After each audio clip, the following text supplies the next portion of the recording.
પોતે એક અલૌકિક દ્રવ્ય હતા. અલૌકિક એમનું પરિણમન હતું ને અલૌકિક એમનો પુણ્યનો વાણીનો યોગ પણ કોઈ અલૌકિક સાતિશય યોગ હતો. ગુરુદેવશ્રીને શ્રુતની લબ્ધિ હતી.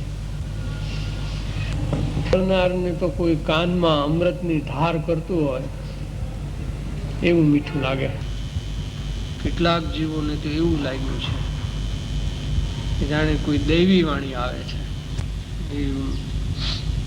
અસાધારણ એક યુગ પુરુષ જેવું ગુરુદેવનું વ્યક્તિત્વ હતું ને કર્તૃત્વ પણ એવું હતું. પરમેશ્વરની જગ્યાએ નિમિત્ત છે તો અખંડ મોક્ષ માર્ગને એમણે જીવંત રાખ્યો છે. એમના વચનોમાં એવો કોઈ જાદુ છે, કોઈ ચમત્કાર છે. જઈને અજય કોઈ બી ખૂણે ખાંચરે કોઈ પાત્ર જીવ હશે, યોગ્ય હશે, જીવનનું હિત થઈ જાય એવું અંદર તત્વ પીડ્યું છે. એમાં કાંઈ બે મત નથી. મોક્ષ માર્ગ સુધી પહોંચવા માટેનું જે તત્વ એમણે આપ્યું છે એમનો પરમ ઉપકાર છે. અંધરનો જીવ છે એટલે બારંગ રચવાના છે ભવિષ્યમાં. બહુ સૂક્ષ્મ નજર હતી કે વર્તમાન સમાજને ખરેખર શું જરૂર છે એમને બહુ જ્ઞાનમાં આવ્યું છે. એમના વચનામૃત બહાર પડ્યા ત્યારે ગુરુદેવ ફીરા થઈ ગયા, આફરીન થઈ ગયા. એક એક બોલમાં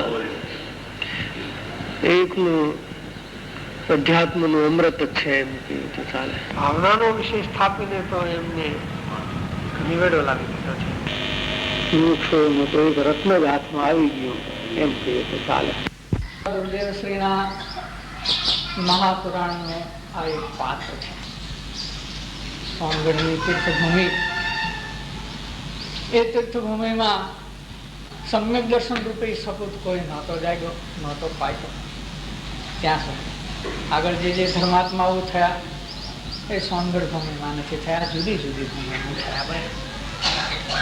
જ્યારે ગુરુદેવની જે સાધના ભૂમિ છે એ સાધના ભૂમિમાં સાધનાનું એક નવું કલગી યશ કલગી ઉમેરાણું અને એ ભૂમિ પણ ફલવંતી થઈ અને એક ફળ પાક્યું. એ સોગાનીજી છે. જે સોગાનીજીનું બહુમાન એ માત્ર એક વ્યક્તિનું બહુમાન નથી, એ સમ્યક દર્શનનું બહુમાન છે. અને જે સમ્યક દર્શન ધારક મહાત્માઓ ધર્માત્માઓ છે તે અનંતા ત્રણેય કાળના ધર્માત્માઓનું એમાં સન્માન છે.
યથાર્થ પ્રકારે અધ્યાત્મના વિષયમાં પ્રવેશ કરે છે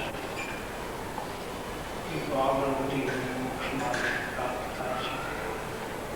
સંસાર પરિવર્તન વિષયની એની મુક્તિ થઈ જાય છે. 29 પછી મુકાઈ રાખે છે. પરંતુ यथार्थ प्रकार अध्यात्मना विषय में मात्र उच्च कक्षा विषय जाने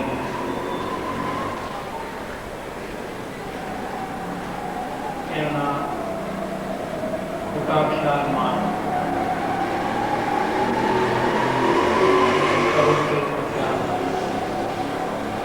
नुकसान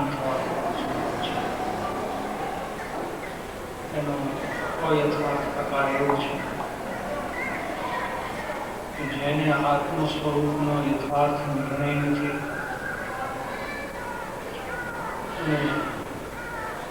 जेने आत्म स्वरूप मूल स्वरूप आ मनुष्य लक्षण है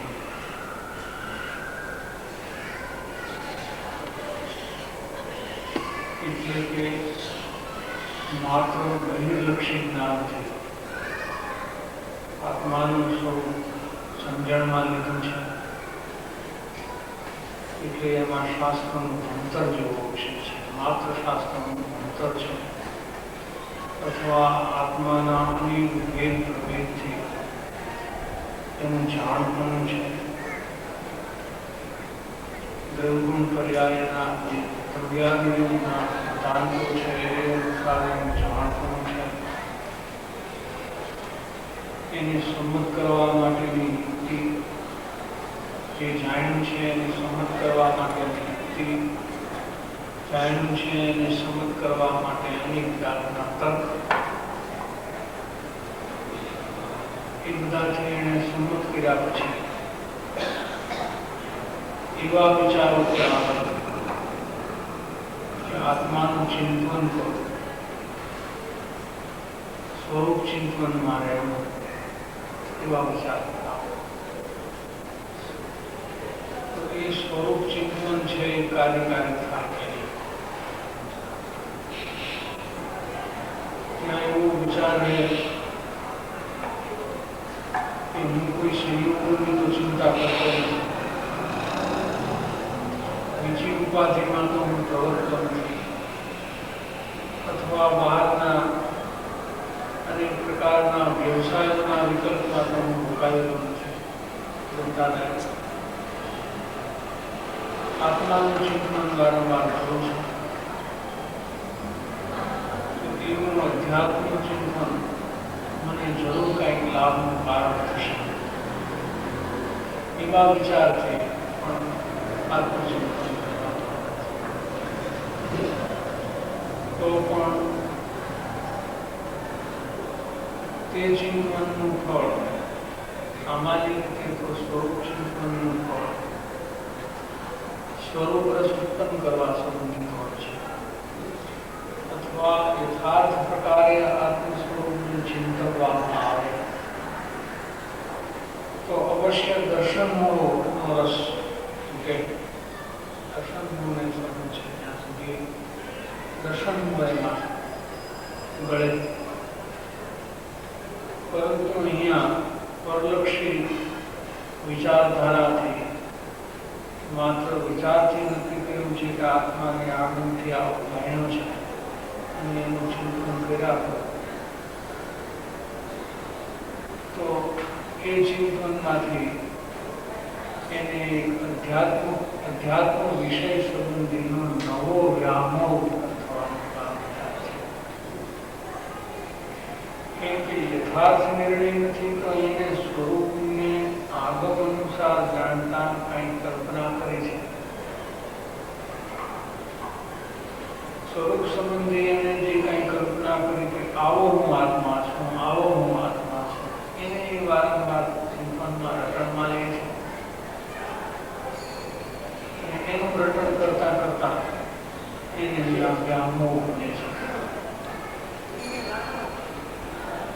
મંદ પરિસ્થિતિમાં એની મંદ વ્યામોહની પરિસ્થિતિમાં વ્યામોહ છે એ દર્શન મોહનો એક એવો પ્રકાર છે કે જ્યાં દર્શન મોહ ઘટવાને બદલે વધવાની શરૂઆત થાય ત્યારે એનો વ્યામોહ શરૂ થઈ અધ્યાત્મનો વ્યામોહ શરૂ થયો અધ્યાત્મના કહેવાતા વિષય આશ્રિત એ વ્યામોહ શરૂ થયો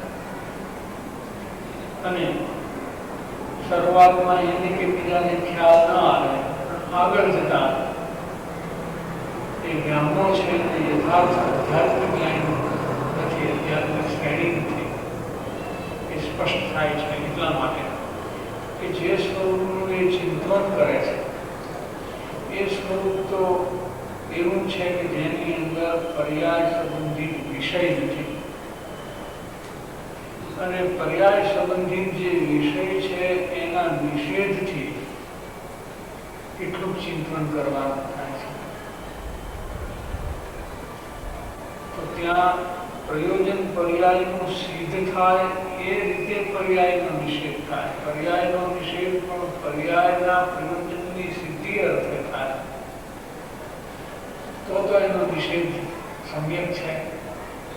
પણ પર્યાયનું પ્રયોજન માર્યું જાય, પર્યાયની શુદ્ધિ થવાને બદલે વ્યામોહ વધે, એ પ્રકારે જે અયથાર્થ પ્રકારે પર્યાયનો નિષેધ થાય તો ત્યાંથી અધ્યાત્મની શુષ્કતા જન્મે, સ્વચ્છંદ ઉત્પન્ન થાય અને ત્યાં એને ભાષામાં ઉન્મત્તપણું આવે. સામાન્ય માણસને પણ પછી ખ્યાલ આવે કે આ જે આત્માની વાત કરે છે એ જેમ કરે છે, ખરેખર એને કોઈ અધ્યાત્મ દિશા ઉત્પન્ન થઈ છે એ સ્થૂળ પરિણામની અંદર પોતે કદાચ ન સમજી શકે પણ બીજા સમજી લે છે કે અહીંયા સ્વચ્છંદનો જન્મ થયો છે, અથવા તો અહીંયા શુષ્ક આધ્યાત્મિકપણું છે અને અહીંયા બોલવાનું કાંઈ ઠીકાણું રહેતું કાંઈ ને કાંઈ જ્ઞાનની સ્થૂળતાને લઈને ભાષામાં પણ બીજાઓ પકડી શકે એવી ગુણ પણ થઈ જાય છે. નિયમથી આવું કરે છે. નિશ્ચયાભાસ શુષ્ક અધ્યાત્મકણામાંથી નિશ્ચયાભાસ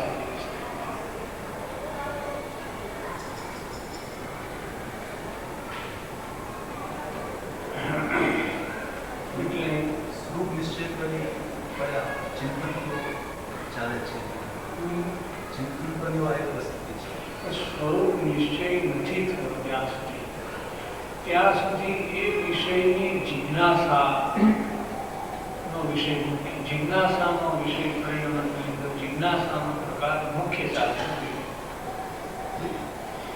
જે વિષયથી પોતે અદાણ એની જિજ્ઞાસા રહેવી ઘટે, કે જે વિષયથી પોતે અદાણ હોય એને એમ કંઈક નામ આવો છે,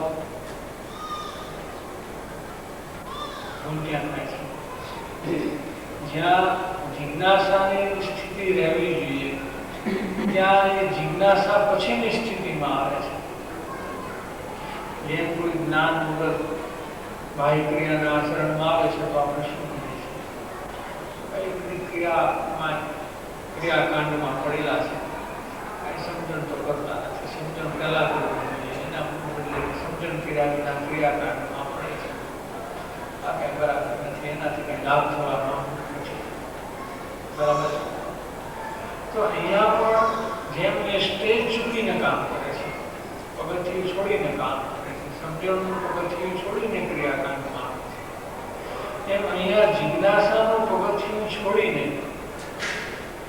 નિશ્ચય થયો હોય ભૂમિકામાં એમ કહે કે હું તો આવો આત્મા છું, હું આત્મા શુદ્ધ છું, હું ત્રિકાળી છું, હું ભૂ છું, હું અપરિણામી છું, જ્ઞાનમય છું, આનંદમય છું, ફલાણું છું, પણ એવો પોતાને તો ભાસતો નથી. તો એ જિજ્ઞાસા છૂટી જાય અને છું છું છું છું એમ કરે, બેમાંથી થાય છે. એક તો નાને કલ્પિત રીતે છું છું કરે છે, કલ્પિત રીતે કરે છે, એ કલ્પના છે, એ જ સ્વરૂપ સંબંધીનો વિપર્યાસ છે. કલ્પના પોતે વિપર્યાસ છે.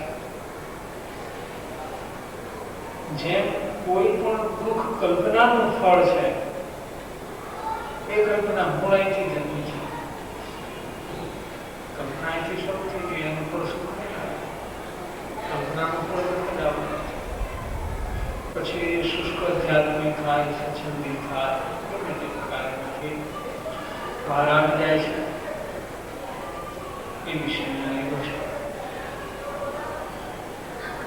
સ્વરૂપ ચિંતન વારંવાર કરવા છતાં પણ તે ચિંતન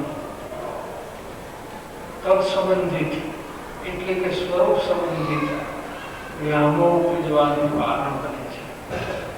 એ ચિંતન પોતે જ વ્યામોહનું પગલું છે, વ્યામોહનું આચરણ છે. અને તે ચિંતનના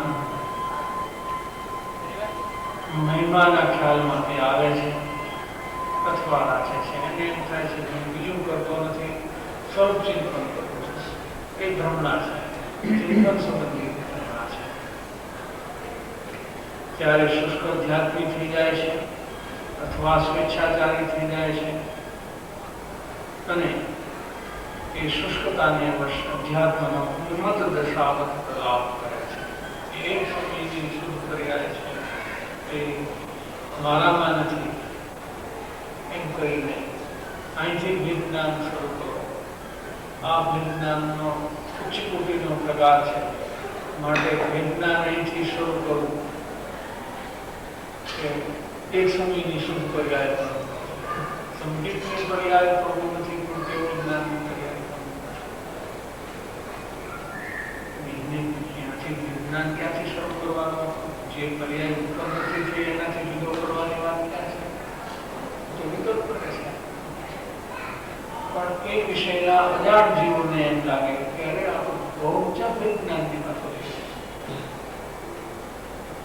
નીચેના વિજ્ઞાનની વાતો છોડી દીધી, બહુ ઊંચા વિજ્ઞાન વિશે શરૂ કરવાનું છે એવું લાગે છે. એ રીતે વાસ્તવિક વિધિ એ શરૂઆત હોઈ શકતી નથી. શાસ્ત્રમાં એવો વિષય આવે પણ એ વિષય શાસ્ત્રકારે પણ યથાર્થપણે લીધો છે. જ્ઞાનીઓના વચનો એ આવે તો એમને યથાર્થ પ્રકારે લીધો છે. એની યથાર્થતા એ છે કે પોતે શુદ્ધ પર્યાયનું પરિણિમા છે અને પર્યાયનો આશ્રય કરતા નથી એમ વાત કરે છે. પરંતુ શુદ્ધ પર્યાયનું પરિણમન થયું નથી તો એનો આશ્રય છોડવાનો પ્રશ્ન રહેતો નથી.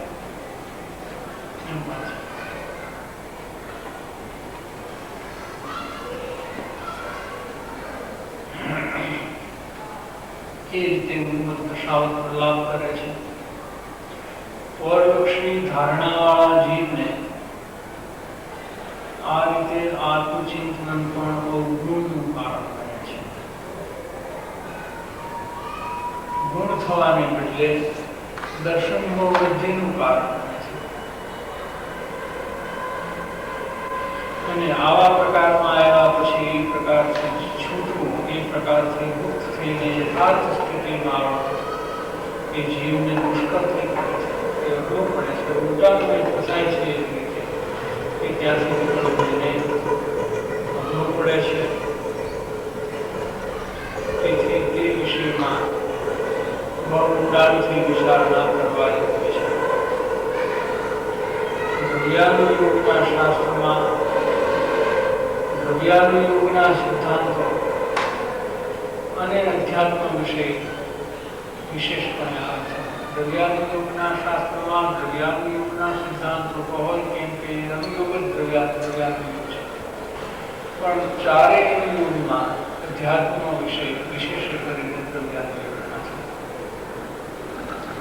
એ દ્રવ્યાનુયોગમાં પ્રવેશ કરવાવાળા જુઓ કેટલાક દ્રવ્યાનુયોગના સિદ્ધાંતને સમજીને ક્ષોક્ષમાં ગ્રહણ કરીને બુદ્ધિગમ્ય કરીને એ સિદ્ધાંતમાં એટલા વળગેલા રહે છે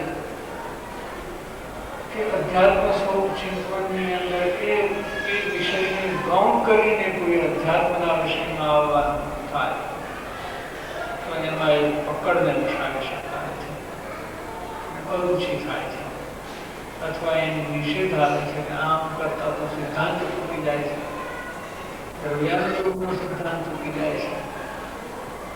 રાગ જીવનો છે. દ્રવ્યાનુયોગના સિદ્ધાંત પ્રમાણે જીવની પર્યાય હોવાથી અને ત્યાં દ્રવ્યાનુયોગમાં એમ કહે કે વ્યાપક ભાવે જીવ પોતાની શુદ્ધ કે અશુદ્ધ પર્યાયમાં પરિણમે છે. પદાર્થ પોતાની શુદ્ધ કે અશુદ્ધ વિકારી કે અવિકારી પર્યાયમાં પદાર્થ પોતે જ વ્યાપીને પરિણમે છે.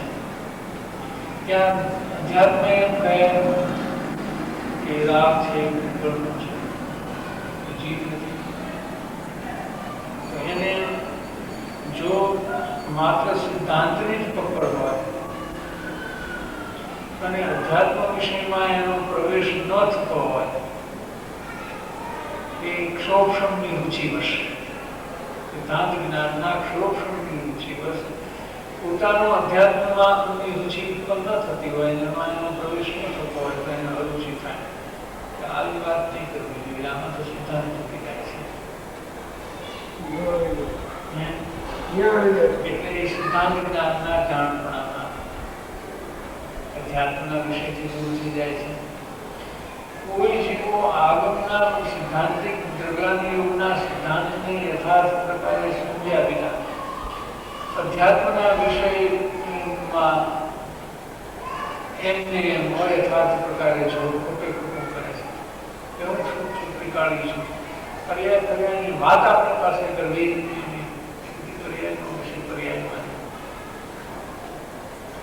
કાંઈ સંકિત ભક્તિ બધું પર્યાય છે, કાંઈ જરૂર નથી. એક ત્રિકાળી છે એને વળગી ગયો, પણ વળગી છે નથી, પર્યાયથી વગર પર્યાય વળગી રહેવાની વાત તો સંકિત છે. સંકિતનો નિષેધ કરીને વળગી રહેવાનું ક્યાં છે? એટલે ત્યાં એનો જે નિષેધ છે યથાર્થ શુદ્ધતાનો નિષેધ શુદ્ધતા પ્રત્યેને થવો જોઈએ, એના બદલે પ્રજ્ઞા વિના એ કરે છે. ત્યારે એને ગોઠું ખાય છે અધ્યાત્મના વિષયમાં વ્યામો પામી ગયો. કોઈ એમ કે પણ સમ્યક સન્મુખ વાળાને તો આવે છે શુદ્ધતાનો પક્ષ, શુદ્ધ દ્રવ્યનો પક્ષ આવે છે, નિશ્ચયને એનો પક્ષ કહીએ છે. તો એને તો ભાવ ભાષો છે, એટલે બરાબર એને સ્વરૂપનું લક્ષ્ય યથાર્થ થયું છે અને સ્વરૂપનો નિર્ણય યથાર્થ થયો છે, અને તેથી એને સિદ્ધાંત જ્ઞાનનું અને અધ્યાત્મ વિષયનું સંતુલન રહે છે. એવું અનેકાંતિક એનું વલણ હોય છે પરિણમની અંદર, કે જેની અંદર એને અધ્યાત્મનો જોગ બરાબર હોય છે, અધ્યાત્મનો ઝુકાવ બરાબર આવે છે, અને છતાં સિદ્ધાંત જ્ઞાન છે એ સિદ્ધાંત જ્ઞાનને તોડીને એ સિદ્ધાંત જ્ઞાનનું સંતુલન ગુમાવીને જાય છે. એવું નથી. એવું જે અનેકાંતિક વલણ છે એ જરા સૂક્ષ્મ હોવાથી એ સૂક્ષ્મ માર્ગ ઉપર જીવ નથી રહેતા, એટલે કોઈ આ બાજુ જાય છે, કોઈ આ બાજુ જાય છે. ગમે એકાંત પકડી લે છે, આધ્યાત્મનો એકાંત કરે છે, આગમનો એકાંત કરે છે. એ આગમને પણ નથી જાણતા અને અધ્યાત્મને પણ નથી જાણતા. એટલે એ વિષયની અંદર પોતાના સાધવા પરિણામમાં બહુ ઊંડી વિચારણા કરવા યોગ્ય છે, અને કોઈ પણ વિષયમાં જે વજન જાય એ વજનની અયથાર્થતા નથી, એ બરાબર એને ખ્યાલમાં હોવી જોઈએ.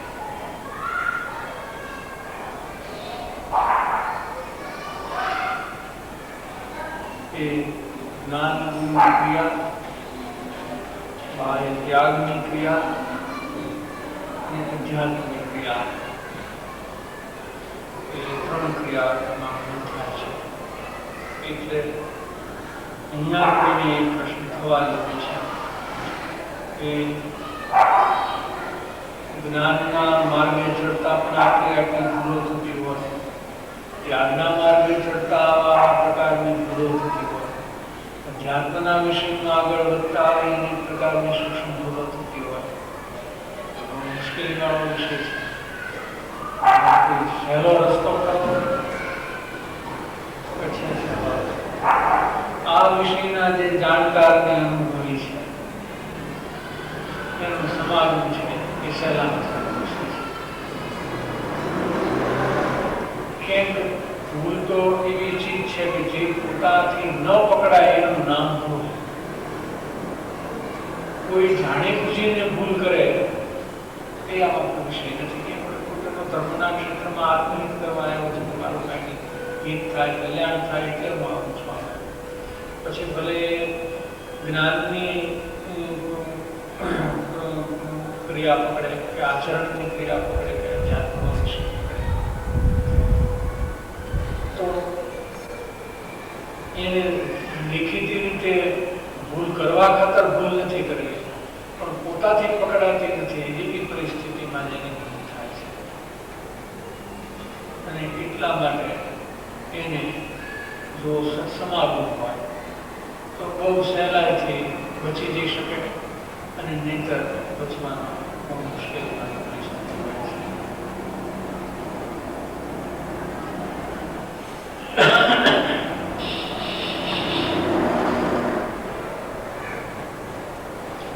હવે પ્રકરણ બદલાય છે.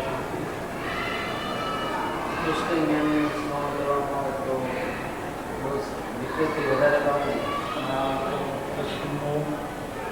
પોતાને વધારે દ્રઢ થાય, કેમ કે શુષ્ક જ્ઞાનીને અનુભવ જણાય તો તમારું બરાબર છે, આમ સાંભળવા બરાબર આવશે, અમને સમજાવો, અમે તમને સમજાવો એ પ્રવૃત્તિની અંદર પ્રોત્સાહન આપીએ તો એને તો ત્યાંથી છૂટવાનો વારો નહીં. અને જે એનાથી કોણ સમજે, એનાથી ઓછી સમજણ વાળો હોય એને એની પાસે સમજવા જાય ને, આપોઆપ એનું સ્તર તો એનાથી નીચું થયું. પેલાનું હિત નથી થવાનું તો આનું હિત થવાનું તો પ્રશ્ન જ નથી.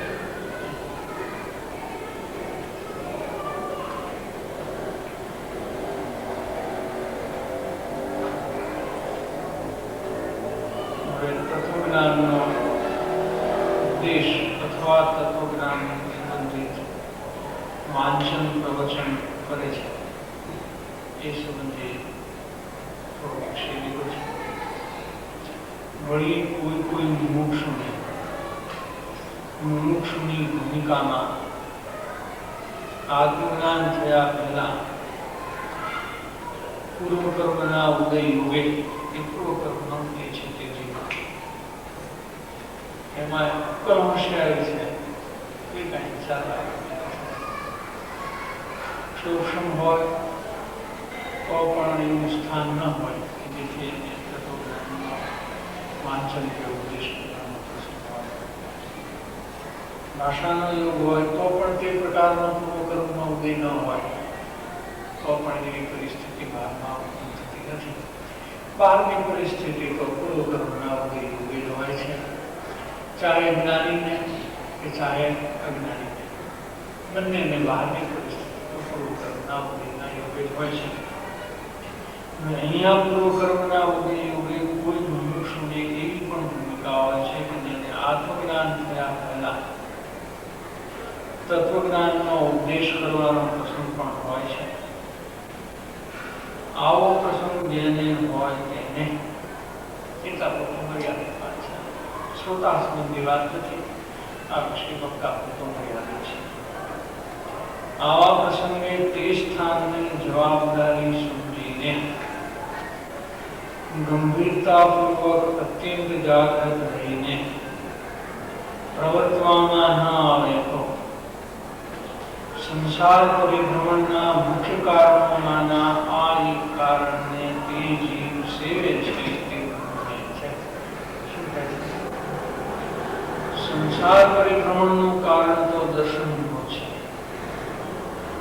જે સમ્યક દર્શન એટલે દર્શનનો નાશ એ સંસાર પરિભ્રમણના નાશનું કારણ છે, જન્મ મરણના છેદનું કારણ છે. તો જન્મ મરણ અને ભવભ્રમણનું કારણ કોણ? એ દર્શન. એ દર્શનનો વધવાના, દર્શનનો પ્રાપ્ત થવાના, દર્શનનો દ્રઢ થવાના, તીવ્ર થવાના અનેક કારણો છે. એમાંનું આ એક મુખ્ય કારણ છે. એ અનેક ગૌણ કારણ છે, અનેક મુખ્ય કારણ છે. એમાંનું આ એક મુખ્ય કારણ છે કે જો જીવ આવા સ્થાનમાં એ વિષયની ગંભીરતાને ન સમજે, એ વિષયની જવાબદારીને ન સમજે અને અંદરમાં પોતાના હિતના વિષયમાં અત્યંત જાગૃત ન હોય, અત્યંત જાગૃત તો તે સંસાર પરિભ્રમણના અનેક મુખ્ય કારણોમાંના એક મુખ્ય કારણ છે ખૂબ મોટી જવાબદારી વિશે ભલે બહારમાં દિવસ એ સ્થાન શ્રોતાઓ કરતા વક્તાઓનું સ્થાન ઉચ્ચ છે, પણ એની જેમ સ્થાન ઊંચું તેમ જવાબદારી વિશેષ. બહારમાં પણ એમ છે ને, higher the post higher the responsibility. જેટલી ઊંચી પદવી આપવામાં આવે એટલી જવાબદારી વધારે હોય. બહારમાં બધે એમ જ છે, વ્યવહારની અંદર પ્રેક્ટિકલી એમ જ છે કે જેટલી ઊંચી પદવી એટલી જવાબદારી વધારે. બાળકની ઘરમાં જવાબદારી હોય એના કરતા ઘરના મુખ્ય માણસની જવાબદારી વધારે છે. એનો નિર્ણય એવો છે કે લાભ નુકસાન મોટું કરે. એટલે અહીંયા પણ પોતાના આત્મહિતની જવાબદારી સમજીને અને આ સ્થાનની ઉચ્ચતાની અને ગંભીરતાનો ખ્યાલ રાખીને અંદરમાં ઘણી જાગૃતિ રાખીને પ્રવર્તવામાં ન આવે કે પોતે કેટલું સમજ્યો છે, પોતે કેટલું નથી સમજ્યો, આ વિશે સ્પષ્ટ હોવું જોઈએ. બહુ ભાગ તો મૂળ વિષયથી અજાણ હોય. મૂળ વિષયથી જ્યારે અજાણ હોય ત્યારે જે વિષયમાં જીવ અજાણ હોય તે વિષયમાં તે નિશંક કેવી રીતે હોય? એમાં નિશંકતા તો આવે નહીં. એ વિષય લીધો છે કારણ કે આત્માનુભવના અભાવમાં જીવ નિજ સ્વરૂપના જ્ઞાનના વિષયમાં નિશંક હોતો નથી. પોતાનું સ્વરૂપ કેવું છે, મૂળ સ્વરૂપ કેવું છે, એ વિષયમાં જે નિશંક હોતો નથી. નિશંક પોતે ન હોય તો એ વિષયને એ કેટલા જોરથી દર્શાવી શકે? જે વિષયમાં પોતે શંકિત હોય તેનો ઉપદેશ કેવી રીતે ઠોસપણે જોરથી કરી શકે? એમાં એ વિષયનો એને રસ પણ ન હોય ને એ વિષયનું જોર પણ એની પાસે હોય નહીં. જે જ્ઞાનીઓએ આચાર્યોએ શાસ્ત્રો લખ્યા છે, પ્રવચનો કર્યા છે, એ તો એને સ્વભાવના જોરમાં આવીને કરેલા છે. શાસ્ત્ર વચનો કહો, પુરુષોના વચનો કહો, એ સ્વભાવના જોરમાં નીકળેલા વચનો છે. કેમ કે જેને સ્વભાવ અનુભવાયો એ સ્વભાવ સંબંધિત, સ્વભાવ અન્વયના, સ્વભાવ આશ્રયના પુરુષાર્થથી અનુભવ થયો અને પછી એના જોરમાં એની દશા ટકેલી છે, એના જોરમાં એની દશા પ્રવર્તે છે. એ જોરમાં એ વાત કરે છે અને એમાં સ્વભાવનું જોર વ્યક્ત થાય છે. સ્વભાવનું જોર વ્યક્ત થાય છે એટલે બીજી ભાષાએ કહીએ તો એમાં વિતરાગતાનું જોર છે. સ્વભાવ તો વિતરાગ છે, એમાં નિર્દોષતાનું જોર છે, વિતરાગતાનું જોર છે. અને એ જે સ્વભાવ સંબંધિત બળ છે એનો એવું ન હોય ત્યારે જીવને રાગનું જોર હોય છે, કષાયનું જોર, અકષાય પરિણામનું જોર છે. જ્યારે બીજાને કષાયના જોરમાં વાત આવે છે. એ ભલે વિષય એક સરખો દેખાય કે આ પણ શાસ્ત્રમાં છે અને આ પણ શાસ્ત્રમાં છે. કોઈ વાર તો જ્ઞાની કરતા અજ્ઞાનીના શોષણને લઈને એનું શાસ્ત્રમાંતર બીજાને સારું લાગે, અથવા તો સાંભળનારાની એવી યોગ્યતા હોય કે જ્ઞાનીના વિષયને ન સમજી શકે, સૂક્ષ્મ આવતો હોય અને અજ્ઞાનીનો વિષય સ્થૂળ આવતો હોય એટલે એને સમજી શકતા હોય, કેમ કે એની કક્ષા એની સ્થૂળ સમજવાની હોય. એવા સ્તરમાં આવે છે શ્રોતાઓ પર. તો એને એમ લાગે કે જ્ઞાની કરતા આનું વાંચન વધારે, આના કરતા આનું વાંચન વધારે સારું છે, આપણને સમજાય છે. ભાઈ એને કસાયના જોરમાં ઉચ્ચમાં પડે છે, આને સ્વભાવના જોરમાં ઉચ્ચમાં પડે છે. એનું શું એ વિશે એની પરખ ન હોય ત્યારે જ્ઞાનીનો અનાદર કરી બેસે છે અને ઉલટાનો અજ્ઞાનીનો આદર કરે છે. ઉલટું થાય છે એનાથી કાંઈ એવું પણ બને છે.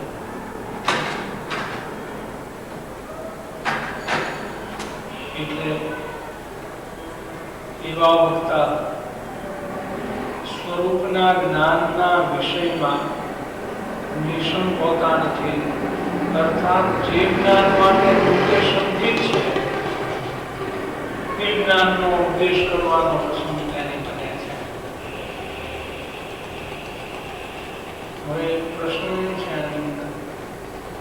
કે પોતે સ્વરૂપ સંબંધિતા સ્વરૂપના થી અજાણ છે, પોતાના વિષયના જ્ઞાનથી અજાણ છે અને સ્વરૂપ પ્રાપ્તિની વિધિના વિષયથી પણ અજાણ છે. એ પ્રશ્ન તો આવવાના છે. પ્રશ્ન આવે તો શું એમ કે મને ખબર નથી, તો એને શું કરવું જોઈએ? જો બચવું હોય તો એને એમ કરવું, શાસ્ત્રકાર અહીંયા આમ કે છે, શાસ્ત્ર વિના તો વાંચવું વાંચન આપવું, શાસ્ત્રનો આધાર વગર તો વાંચન આપવું. તો જ્ઞાનીઓ એ મર્યાદા રાખે છે, એમને ભાષણબાજી કરે. પછી શાસ્ત્રની અંદર પોતાનું મતિ ચાલે ત્યાં સુધી એમ કહે કે અહીંયા આ શાસ્ત્રકાર આમ કહેતા હોય એ મને પાસે છે. જ્યાં સુધી મારી યોગ્યતા છે ત્યાં સુધી શાસ્ત્રકાર આમ કહે છે એ પાસે છે. બાકી તો વિષય જે અનુભવનો છે એ તો અનુભવ સહિત પણ હોય, એને જે વિષયનો યથાર્થ આવે છે. બાકી અહીંયા આટલું પાસે છે, આટલું લાગે છે, એમ પોતાની મર્યાદા ખૂબ ગુરુદેવ જેવા તો પોતાનું ચિંતન એક વાર તો સુમિસાર વાંચતા વાંચતા એમ કહે છે આત્મા મને લઈને એ ગુણસ્થાનના આત્મસ્થિરતાના એ સ્થિતિની આત્મસ્થિરતા, મુનિ દશા યોગી જે આત્મસ્થિરતા, એ સ્થિરતામાં જે સ્વાનુભવ આવે છે એ સ્વાનુભવમાં બોલી બોલીને લીધું છે. તમે સારા એ શાસ્ત્રો આચાર્ય રચિત એટલી ગંભીર શાસ્ત્રોની શૈલી છે કે આપણે તો આપણી શક્તિ હોય એટલી વાત કરીએ છીએ, કાઢીએ છીએ. બાકી અંદર જે ભૂલ્યું છે તો આપણી શક્તિથી પણ ઘણું વધારે ભૂલ્યું છે, એ વાત નથી છે. એમ પોતાની અલ્પતા ભાષે છે આચાર્યોના કથનમાં, પોતાની અલ્પતા ભાષે જ્ઞાનનો ગાળો ઘણો છે છતાં પોતાની અલ્પતા છે એ સ્પષ્ટ કહે છે. આમાં ઘણું ભૂલ્યું છે, આપણી શક્તિ છે એટલી વાત કરે છે.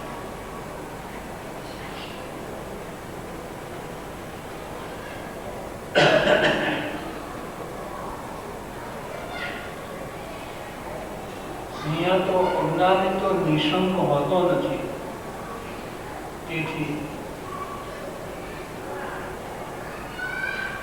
અજ્ઞાનને લીધે અન્યથા ઉદ્દેશ થવાનું હોય છે. પછી પોતાની અજ્ઞાનતા છે એ પ્રસિદ્ધ નહીં કરવા માટે અન્યથા ઉદ્દેશ કરવા દેવાનું સંભવે છે, અથવા પ્રશ્ન કાંઈ હોય તો ઉત્તર કાંઈ આપે, અથવા ગમે તેવો સાચો ખોટો અન્યથા ગમે તે ઉત્તર આપી દે. સાંભળવા વાળાને ખ્યાલ હોતો નથી કે આમાં સાચું છે.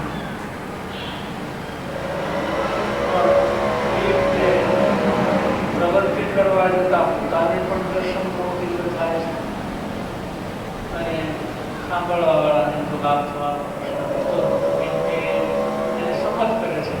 જે કહ્યું કે બરાબર, જે કહ્યું કે બરાબર.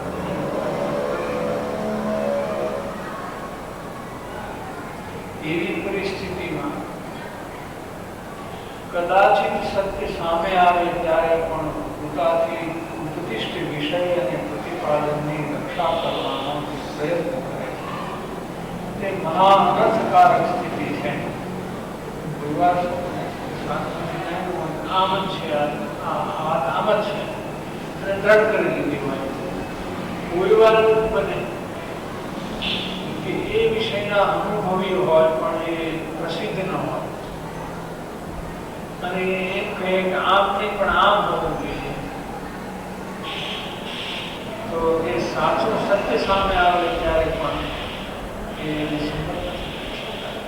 મેં આમ નક્કી કર્યું છે, મેં આમ જાણ્યું છે, મેં આમ માન્યું છે, આ દ્રઢ કર્યું છે, એટલે હું તો આમ જ કહું. જે પોતે ઉદ્દેશ્ય હોય અથવા જે રીતે પોતે પ્રતિપાદન કર્યું હોય એ બરાબર છે એને સાબિત કરવા માટે અને એની સાબિત કરવા એ બરાબર છે એની પકડમાંથી એ છૂટી ન શકે.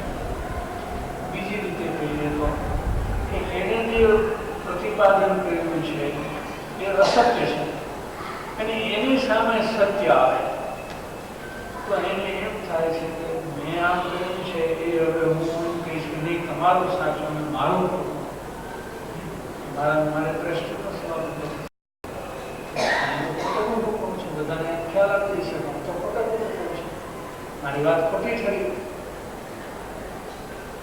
તો એ ઉપદેશ દેનારને અથવા વાંચન કરનાર જે પ્રતિપાદન કરે એને એ પ્રતિપાદિત વિષય એનો દ્રષ્ટિ પોઈન્ટ પણ થઈ જાય છે. અને એ સ્થિતિ બહુ અનર્થકારક છે. એમાંથી મહાનર્થ જે છે અનર્થ થાય છે કે પછી એને પ્રેસ્ટીજ ખાતર એટલું બધું વળગી રહેવું પડે છે, એટલું બધું વળગી રહેવું પડે છે કે પોતાના વિષયને સિદ્ધ કરવા માટેના ન્યાયો ક્યાં આવે છે, એવા શાસ્ત્રો ક્યાં છે, એવા પ્રકરણ ક્યાં છે, એવો આધાર શાસ્ત્ર કયા કયા શાસ્ત્રો એ શોધે છે. પછી આત્મહિતાર્થ શાસ્ત્ર ન વાંચે, પોતાનો પ્રતિપાદિત વિષય બરાબર છે એ નક્કી કરાવવા માટે નક્કી રાખવા માટે શાસ્ત્ર. એટલે આખો શાસ્ત્ર વાંચવાનો જે આશય છે એ આશય અને આખો જેને કે પાયાનો ફેરફાર ઊંધો થાય છે, પાયામાંથી બધું ઊંધું થવા પડે છે, પછી બધું ચણતર ઊંધું ચાલે છે. આવી પણ પરિસ્થિતિ થાય છે કે કદાચિત સત્ય સામે આવે ત્યારે પણ પોતાથી ઉદ્દિષ્ટ વિષય અને પ્રતિપાદનની રક્ષા કરવાનો જે પ્રયત્ન કરે છે તે મહાઅનર્થકારક સ્થિતિ છે. જ્યાં સુધી કહે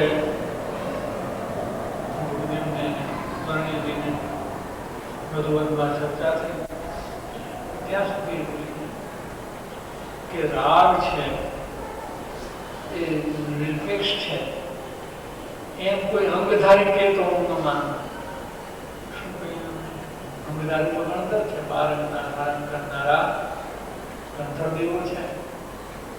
રાગ તો સાપેક્ષ છે, કર્મના ઉદયથી રાગ થાય છે. નિરપેક્ષ રાગ જીવ કરે છે એમ તો અંગધારી કોઈ કે તો આ ક્યાંથી દ્રઢ બહુ કરી નાખ્યું. કોઈ અંગધારી કે તો પણ હું હવે માનવા તૈયાર થઈશ નહીં. આવું બને છે કે તીર્થંકરના સમોસરણમાં પણ જીવ જાય છે પણ પોતાનો પૂર્વગ્રહને મિથ્યાગ્રહ છોડી શકતો નથી. ત્યારે તે જીવ એનો નિષેધ કરે છે. ગમે તે કે નહીં, કોઈ ગમે તે કે મેં નક્કી કર્યું છે એમાં કાંઈ વેરફેર થાય એવું નથી. એવું બોલતા સાંભળેલા છે કે ભાઈ અમે જે નિર્ણય કર્યો છે જે કર્યો છે ઉપરથી સિદ્ધ ભગવાન ઉતરે તો થયું છે. એને ખબર નથી કે કોઈ હરખાઈનો તર્ક આપશે ને ત્યાં સારી રીતે તો પડી જાય એવું છે. પણ એમને અમુક પણ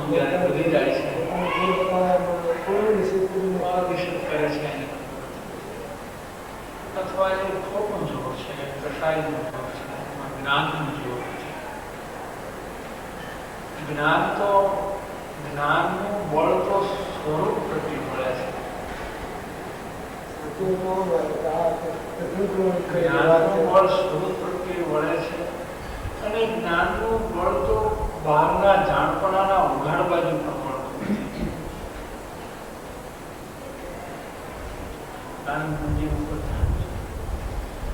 ક્યાં મારું ઊંધું નહીં, ના કરું છું ક્યાં મારું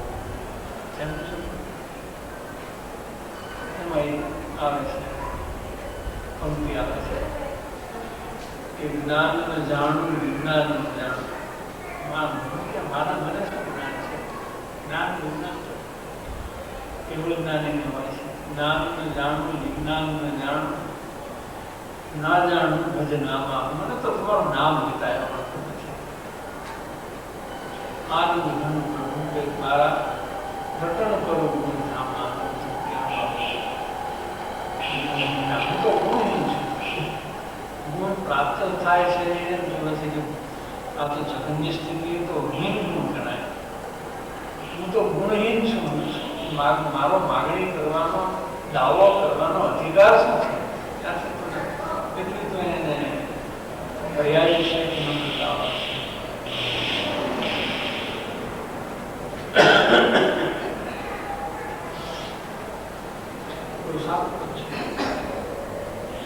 ઘણા બહુ લીધા છે. વાદ ન જાણવું, વિવાદ ન જાણવું, તર્ક ન જાણવું, ઘણી વાત કવિત્વ ન જાણવું, છંદ ન જાણવું, બધી ઘણા આપણે જે ઉગાડતા અને પ્રકાશ છે ને એ બધા હું આવું કાંઈ જાણું. પછી છેલ્લે છેલ્લે કે હું તો જ્ઞાનને જાણતો નથી, વિજ્ઞાનને જાણતો નથી, કાંઈ જાણું.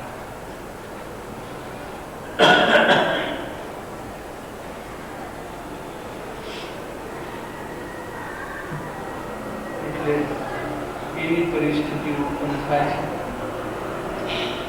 છે એ મહાઅનર્થકારક સ્થિતિ છે. કારણ કે ઉપદેશ દેનારો જીવ અપરિણામી રહીને ઉપદેશ કરે છે. અહીંયા શું વિશેષ ગુણાર્થ છે કે જે જ્ઞાની છે એ તો પરિણમીનો ઉપદેશ કરે છે. હવે જ્ઞાન થયા પહેલા જો ઉપદેશ કરે છે તો એને પરિણમન નથી, તો એને પરિણમન થવાનો પ્રયાસથી એનો ઉપદેશ કરે છે તો એની સ્થિતિ બરાબર છે. પરિણમનનું એનું નિદાન છે, પરિણમનની એની ભાવના છે અને એ ભાવનામાં આવીને એ કહે છે તો બરાબર છે. કાં તો એને પરિણમન હોવું જરૂરી છે અને કાં તો એ પરિણમનની શ્રેણીમાં આવે કે ક્રમશઃ એ પરિણમનમાં આવી જાય, એવી કોઈ યથાર્થ લાઈનમાં આવે તો એને તત્વજ્ઞાન સંબંધિત વાંચન પ્રવચન ઉપદેશનો પ્રસંગ હોય તો એને દોષ થવાનો સંભવ નથી. અને નહીંતર અપરિણામી રહીને ઉપદેશ કરનારો જીવ ઉપદેશ કરતા મહાઅનર્થને કરે છે. મહાઅનર્થને કરે છે એટલે તીવ્ર દર્શન મોહને બાંધે છે અને ભવભ્રમણ છેદવાનો જે સત્શાસ્ત્રો અને સત્સમાગમ, સમાગમ કે સત્પુરુષનો સમાગમ અથવા સમવિચાર એટલે સરખું ધ્યેયવાળા કે તમારે પણ આત્માનું દુઃખ કરવું છે અને મારે પણ મારા આત્માનું દુઃખ કરવું છે, આપણે બંને આત્મહિત કરવા માટે અહીંયા આવ્યા છીએ, એ સત્સમાગમ. તો ત્યાં તો સત્સમાગમ એવી ચીજ છે કે જેની અંદર તો પૂર્વગ્રહ હોય તો પણ છૂટી જાય. કેમ કે જેને એકાંતે આત્મહિત કરવાની ભાવના અને ધ્યેય છે એને તો કોઈ પૂર્વગ્રહને પકડ રાખવાનું શું કારણ છે? તો મધ્યસ્થ વિચારસરણી વાળો જીવ છે કે જે હિતરૂપ હોય તે મારે અંગીકાર કરવો અને અહિતરૂપ હોય તે મારે અંગીકાર કરવો. પકડાઈ ગઈ મને તો છોડી દેવું એ અહિતરૂપ છે એટલી એની અભિપ્રાયથી પૂર્વ તૈયારી હોય છે. તો સત્સમાગમ તો એવી ચીજ છે કે જ્યાં પૂર્વગ્રહ છૂટી જાય છે એ જ સત્સમાગમમાં પૂર્વગ્રહ દ્રઢ કરી જાય છે કે નહીં હું કહું બરાબર, મેં આ કરી દીધું છે. એવા જીવને પૂર્વગ્રહ છૂટવાનો કોઈ પ્રસંગ નથી. કેમ કે પૂર્વગ્રહ છૂટવાનો જે કોઈ પ્રસંગ છે ત્યાં જ એને પૂર્વગ્રહ નહીં છૂટવાનું મજબૂત કારણ ઊભું કર્યું છે. એ જીવનો બધી પૂર્વગ્રહ અથવા મિથ્યાગ્રહ છૂટતો નથી અને એ જીવને દર્શન તીવ્ર થાય છે. એટલે એ અર્થકારક સ્થિતિમાં આ કારણ છે કે અપરિણામી રહીને ઉપદેશ કરે છે. એમાં આત્મ સ્વરૂપ અને આત્મરસ પ્રગટતા નથી. એમાં ન તો આત્મ સ્વરૂપ પ્રગટ થાય છે, અનુભવ થાય છે, કે ન તો આત્માનો ચૈતન્યનો રસ એમાં આવે છે. એ વાત કરતા ચૈતન્યની વાત કરતા ચૈતન્યનો રસ ન આવે, અધ્યાત્મ રસ ન આવે તો એને એ વાત નુકસાનનું કારણ થાય છે, લાભનું કારણ થતું નથી. તેથી અજ્ઞાનીનો ઉપદેશ વૈષ્ણવમાં નિમિત્ત નથી, અર્થાત તે ઉપદેશ સાંભળનારને પરિણમવાની બધી સંભાવના નથી. એટલે આપણો એક સિદ્ધાંત છે આગળનો કે દેશના લબ્ધિમાં માત્ર જ્ઞાનીનો ઉપદેશ નિમિત્ત થાય છે, અજ્ઞાનીનો ઉપદેશ કદી નિમિત્ત નથી. કોઈ તર્ક કરી શકે કે વાત તે રીતે છે, જ્ઞાની પણ સમયસારમાંથી ઉપદેશ દે છે, સમયસારવાંચીનો ઉપદેશ દે છે, જ્ઞાની પણ સમયસારવાંચીનો ઉપદેશ દે છે. કોઈ વાર તો જ્ઞાની કરતા અજ્ઞાનીનો ઉઘાડ ગણવો હોય તો બહુ સારું સમજાય કે અહીંયા આવી વિવિક્ષા છે, આવી અપેક્ષા છે, તો આનો ઉપદેશના લબ્ધિમાં નિમિત્ત થઈને આનો કેમ નહીં? કે જે રસ જ્ઞાનીને આવે છે તે રસ અજ્ઞાનીને આવતો નથી. દેશના લબ્ધિ ક્યારે મળે છે? દેશના લબ્ધિ ક્યારે પ્રાપ્ત થાય છે? દેશના લબ્ધિ જે અધ્યાત્મનો વિષય છે એનો રસ આપે છે ત્યારે રસ ઉપજવાનું એવું નિમિત્ત છે કે કહેનારને રસ ઉપજે તો જ સાંભળનારને રસ ઉપજે. કહેનારને જે જાતનો રસ હોય એવો જ સાંભળનારને રસ આવે. જો કહેનાર શુષ્ક જ્ઞાની હોય, શુષ્ક અધ્યાત્મી હોય તો સાંભળનારને રસ ક્યારે આવે કે પોતે પણ શુષ્ક હોય તો બંનેની શુષ્કતાને મેળ છે. કહેનારને એના વિષયનો રસ છે, સાંભળનારને કહેનારને અધ્યાત્મનો રસ હોય તો સાંભળનારને પણ અધ્યાત્મનો રસ ઉપજે, અને સાંભળનારને અધ્યાત્મનો રસ ઉપજે છે તો એની ત્યાં દેશના લબ્ધિ પ્રાપ્ત થાય છે. એટલે એ પ્રકાર શુષ્કતામાં આવનાર જીવને ન હોય તો એની દેશના ભલે ઉઘાડમાં ગમે એટલી સ્પષ્ટતા આવતી હોય પણ એ સ્પષ્ટતા દેશના લબ્ધિમાં નિમિત્ત નથી. ભારતીય કે આના કરતા આની વાત સ્પષ્ટ છે છતાં એ દેશના લબ્ધિમાં નિમિત્ત નથી. કેમ કે એમાં એનો રસ અહીંયા એ પોઈન્ટથી વાત ચાલે છે કે અપરિણામી રહીને ઉપદેશ કરે છે તેમાં આત્મ સ્વરૂપ અને આત્મરસ પ્રગટતા નથી. તેથી જ અજ્ઞાનીનો ઉપદેશ દેશના લબ્ધિમાં નિમિત્ત નથી. આ રસ નથી માટે નિમિત્ત નથી. કેમ કે અહીંયા રસ નથી તો સામે એ રસ નહીં ઉપજે. આ એક કુદરતી નિમિત્ત નૈમિતિક સંબંધ છે. જેને જે રસ હોય એને સામે અમે એ રસ ઉપજવામાં નિમિત્ત થાય, પણ જેને જે રસ ન હોય એને એ રસ ઉપજવામાં નિમિત્ત થાય એવું કદી બને નહીં. આ સિદ્ધાંત છે. એટલે શુષ્ક પરિણમન વાળો જીવ અધ્યાત્મ શાસ્ત્રમાં છે તો પણ એને અધ્યાત્મ રસ નહીં હોવાને લીધે પોતાને પણ અધ્યાત્મ રસ ઉપજવાનું કારણ, અને અધ્યાત્મ રસ વાળો જીવની ભાષાનો એવું ભલે એવું ન હોય વક્તા તો પણ અધ્યાત્મ પોતાને અધ્યાત્મ રસ બદલાવી શકે છે. પોતાનો નિમિત્ત થાય છે જો શ્રોતાની પાત્રતા હોય તો. પાત્રતા ન હોય તો રસ ન આવે તો બીજું વિષય છે.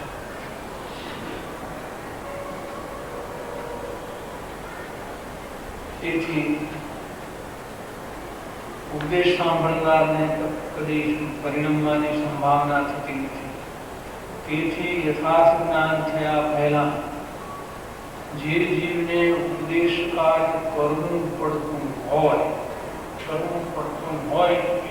એટલા માટે લીધું છે કે કરવું પડતું હોય એટલે એને ઉદયવશ કરવું પડતું હોય એવું સમાજમાંથી આગ્રહ તમે કોઈને સમજાવો તમે તો વાંચો કોઈ વાંચનાર નથી વાંચી શકાય એવું ભાવે એવું આપણે બધા વિચારવા કરશો સાથે દેશમાં વિચાર હોય અને એને એ રીતે વાંચન કરવાનો પ્રસંગ હોય તો એમાં એને આગ્રહ હોવાનો તો પ્રશ્ન રહેતો નથી કે કેમ મારું વાંચન ગોઠવાતું નથી, હું વાંચનકાર છું, વાંચનકાર છું ને મને કેમ સ્થાન મળે હું વાંચન કરવા માટે. એ આગ્રહ કદી જ્ઞાની તો રાખે નહીં પણ યોગ્ય મુમુક્ષુ હોય તો એને રાખે. યોગ્યતાવાન મુમુક્ષુ હોય તો એવો આગ્રહ રાખે નહીં, કેમ કે એ તો એને માથે આવી પડેલી ચીજ છે તો એને નિભાવી દેવી પડે. ઠીક છે, આ માથે આવી પડેલી વાત છે તો સંભાળીને ચાલો, ક્યાંય ભૂલથી પણ દોષમાં ન આવો, અત્યંત જાગૃતિ રાખીને ચાલો. ગંભીર સ્થાન છે આ, ગંભીર વિષય છે આ, એમ સમજીને ચાલે. એના બદલે જો એ આગ્રહ રાખે તો એને એ વાત એને ખરેખર નુકસાનનું કારણ થાય, લાભનું કારણ કોઈ કદી હોઈ શકે નહીં.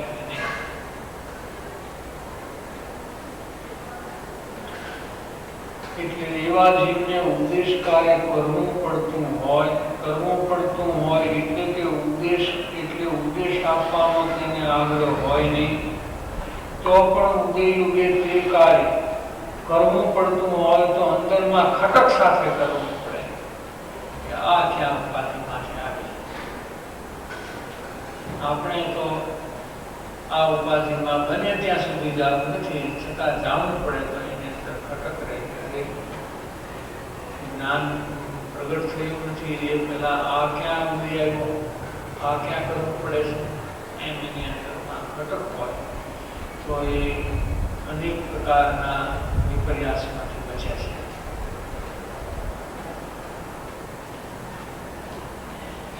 તેવા વિચારવાન મુમુક્ષુ જીવ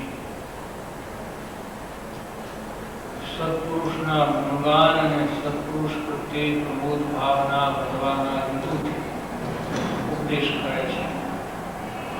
ત્યારે એવા જીવને જ્યારે ઉપદેશ કરવાનો પ્રસંગ હોય તો એ ઉપદેશનો મુખ્ય વિષય પાછો શું રહે છે એને લખ્યું છે કે એવા વિચારવાન જીવને સત્પુરુષનું ગુણગાન કરવાનો અને સત્પુરુષ પ્રત્યે એને વિશેષ પ્રબોધ ભાવ આવે, એ બીજાને પણ સત્પુરુષ પ્રત્યે પ્રબોધ ભાવ વધે એવા કારણોની વાત કરે છે. એવી વાતો કરે છે કે જે સાંભળનારને પણ સત્પુરુષ પ્રત્યે પ્રબોધ ભાવના વધે, સત્પુરુષ પ્રત્યેના ગુણગાનની ભાવના વધે. એનો આ વિષય ઉપર તો નીચે 670 નામ પત્રાંતનો આધાર આપ્યો છે.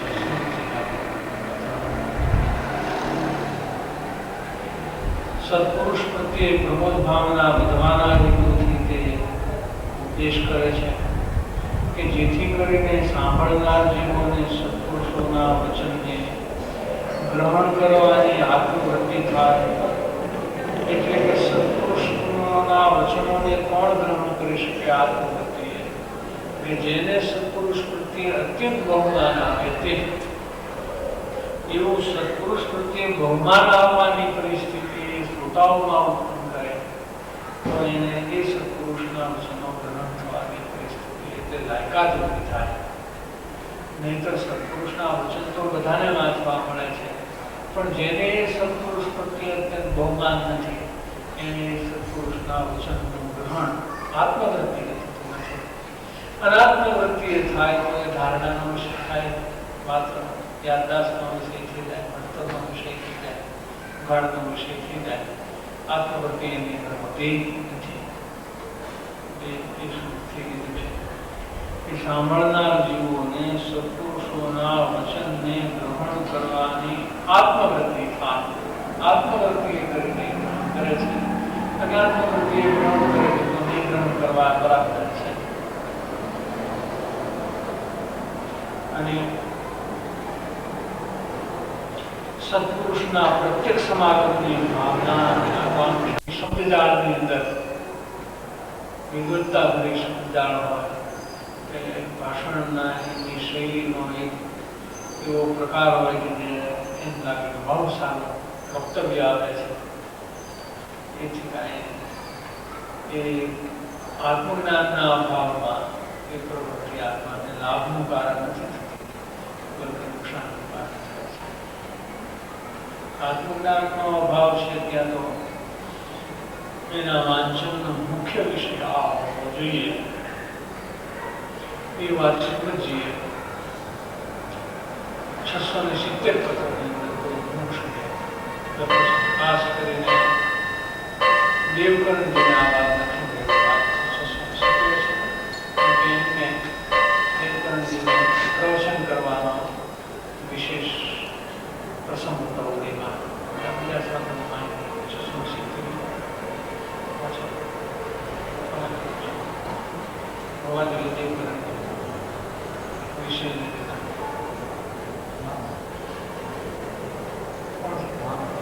નામ જગ્યાએ નામ છે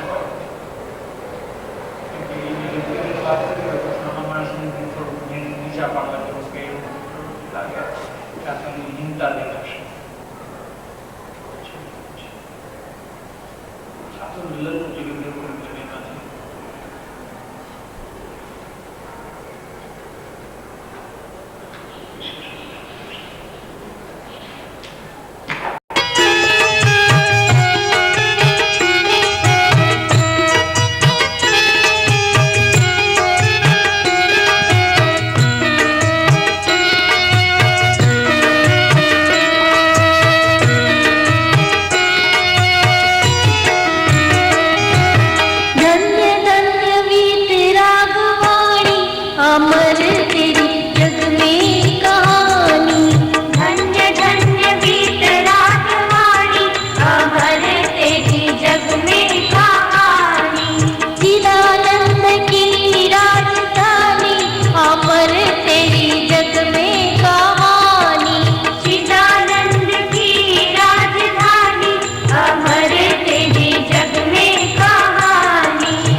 अमर